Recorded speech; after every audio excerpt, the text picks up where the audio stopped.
So guys, you would like to have larger quads. First up, I'm going to be honest with you. As with every muscle, genetics are always going to play a huge role in how much you can actually grow a certain muscle. But guys, that does not mean that you cannot grow your quads a substantial amount. And I want to share with you today 4 of the main things that are going to help you with that. So number 1, the leg press is a very important machine when it comes to building quads. And why is this? It's because you can really load up your quad muscles without having to worry about any of the stability aspects that are associated with the likes of a squat, for example. Now that's not to say that the squat isn't a great exercise, and we will get onto that and discuss that, but the leg press is a great machine, and I want to discuss with you how to do it properly to actually target the quads. When you're doing the leg press, the higher up your legs go, the less you're actually going to be able to bend your knee, the less your quad's going to be able to stretch, the less pressure you're ultimately going to be able to apply against your quads. So when you're doing the leg press, bring your feet down as low as you can without actually lifting your heels up. And then you want to be able to bend your knees as far as possible without bending your back. You don't want to compromise your back.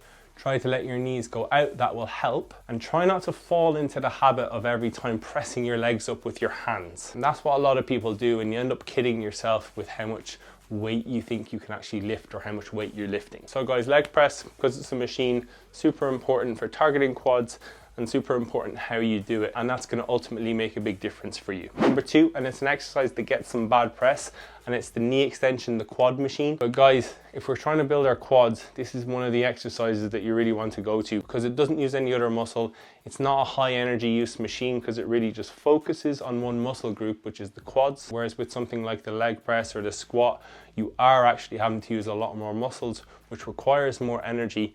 Great for burning more fat, more calories. However, you can't focus all of your attention onto the quad muscles. And I do have a video on this which will come up at the end that you can have a look at on how to execute this exercise really well. Just make sure that you leave these isolation machines until the second half of your workout, because they're really going to compromise how much you can do on the bigger lifts with the likes of the leg press, squat, as I said earlier. Maybe you like doing the deadlift, walking lunges. So you really want to keep these isolation exercises until after you've done these big compound exercises. So number 3, I want to really quickly talk about squats. Squats are amazing for your quads if you are really good at executing squats in a way that's going to target your quads. And that in most cases means you're going to need to be more upright. You're going to have really good ankle mobility so that you're not going to compromise your back while you're putting more pressure through your quad muscles, so you can get through a nice range of movement. But the reality is that most people aren't very good at doing squats, and actually limits the amount of force that they can apply through their quad muscles for this reason. And that's why I'm suggesting the leg press to really target the quads. People that have shorter femurs or people that are shorter in general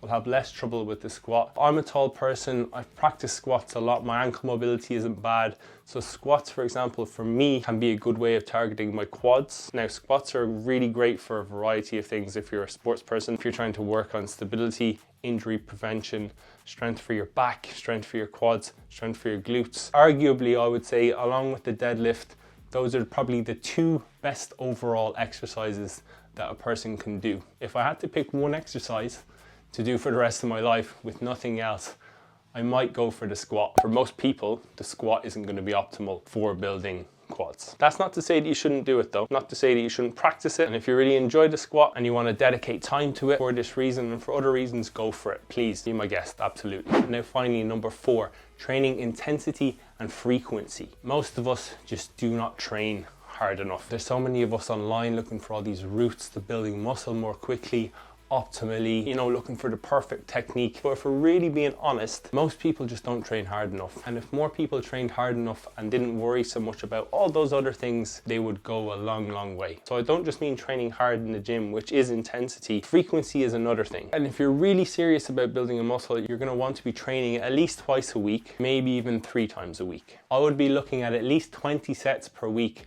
and slowly building it up from there. Slowly building it up to even 30 sets per week at the higher end. And once you've built up your RPE, your rate of perceived exertion, the amount of effort that you're putting in, the amount of sets that you're doing in a given week, and you're starting to build a lot more muscle, you're starting to build those quads up, build those legs up. From there, we know from the literature that if you want to try and maintain your muscle, you don't actually have to do as much. You can bring it, you can dial it back a little bit, and you can still maintain the same amount of muscle. So you don't have to constantly keep up this high frequency, high intensity. You can cycle on and off, or you can grow your muscle to a certain point and then dial it back a bit and maintain. But don't dial it back too much, otherwise you'll end up losing the muscle. That said, it is easier to get the muscle back once you've grown it. Now guys, that knee extension tutorial, if you want to see it, just click up here. And if you want a nice overall leg workout, click this one here. And until next time guys, goodbye and good luck.